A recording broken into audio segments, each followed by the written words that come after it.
Advaita Acharya was there from the time Lord Chaitanya was born. He came to worship him with all kinds of articles. That's in the Chaitanya Bhagavat.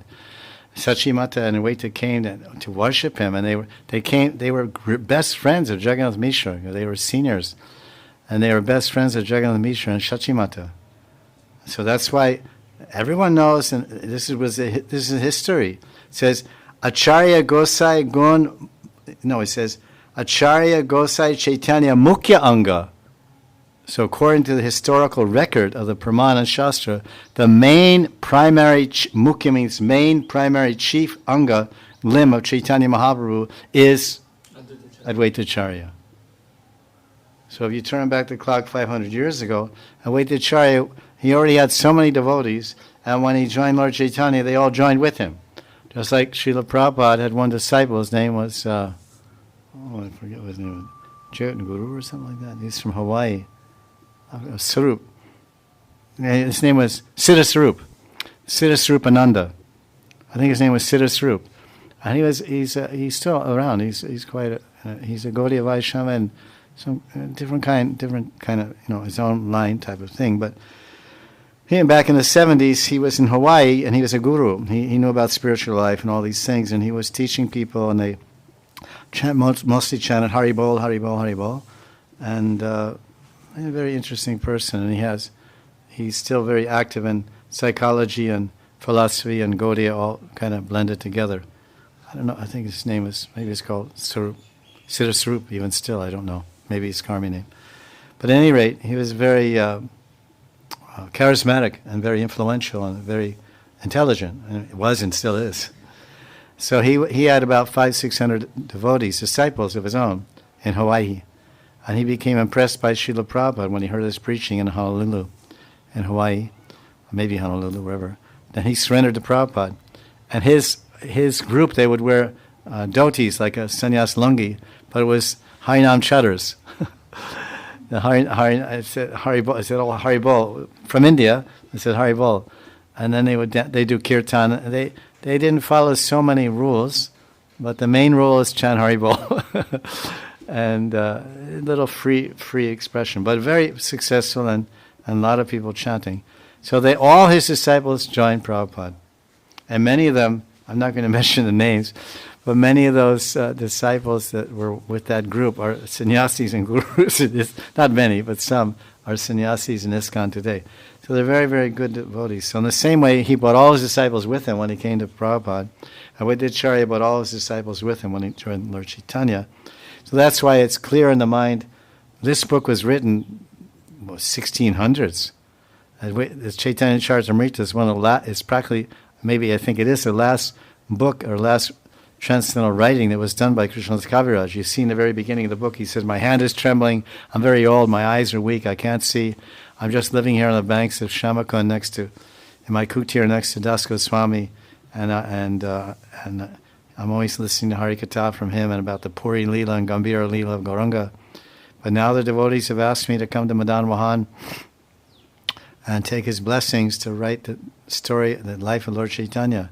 Because I wrote Govinda Lilamrita, and I also wrote a beautiful commentary on Krishna Karnamrita, which is called Saranga Rangada Tika, amazing tika and commentary on the Krishna Karnamrita by Bilva Mangala Thakur by Sri Krishnadas Kaviraj. It's in English also, with the published by Srila Nathadas Babaji Maharaj, with his own commentaries. So they've asked me, so that he's writing. So now he wrote this book is finished in 1602 or so. So that's, Lord Chaitanya had already left, 1486. He left in 1534. Lord Chaitanya left this planet in 1534. He was 48 years old. He's born or appeared in 1486. So when Krishnadas Kaviraj, the great Acharya and who was asked by all the Gaudiya Vaishnavas, all the gurus and sannyasis and babajis and Goswamis, they asked him, "Please, you write. You're the great writer. You know all the philosophy and you know Rasa, everything.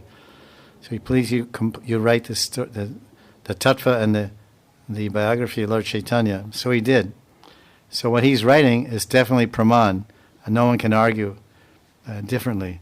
So this is a very significant, important verse for members of the Advaita Parivar. Because they won't find a similar. This is, of course, a chapter of Advaitacharya, but if you look at the chapter of Nityananda, you're not going to find the phrase Mukhya Anga. Acharya Gosai Chaitanyara Mukhya Anga, Ara Eka Anga Tanar Prabhu Nityananda. Then he says, Ara, then there's another one part, there's another one Anga, Prabhu Nityananda. There's the Mukhya, there's a Mukhya Anga, and Ara Eka. There's Mukhya Anga and Ek Anga. There's another one. Ara means another. Ara Ek Anga. This is a very significant verse. He says the main limb, the main branch of Chaitanya Mahaprabhu is Advaitacharya. And there's another one. There's another limb, but he's not main. Ara Ek, he's one Anga. That's Nityananda. So in those days, I mean, in the very beginning of Chaitanya's movement and Chaitanya Gaudiya Vaishnavism, Advaita Parivar and Advaita in his preaching were very big. But Advaita was quite old, so he was preaching, and that's why he's called the Mukhya Anga for so many reasons, because he's brought Lord Chaitanya. Nityananda didn't bring Lord Chaitanya, Advaita Charya did. So all these the great glories of Nityananda, he brought down Krishna as Gauranga Mahaprabhu, and therefore he brought the Sankirtana movement and he delivered the whole universe. But as far as spreading Gaudiya Vaishnavism, after the time of Nityananda leaving this planet, and Advaita leaving this planet, then the Nityananda Parivar became very, very big and vast. It became, for whatever reason, I can't say. But another reason why that is, during the time of Chaitanya Mahaprabhu, when they all came together, it's called Teen Prabhu. There's Gauranga Mahaprabhu, there's Mahaprabhu, Nityananda Prabhu, and Advaita Prabhu. They're called the Teen Prabhus of the Gaudiya Sampradaya. So these are the main commanders of the whole thing.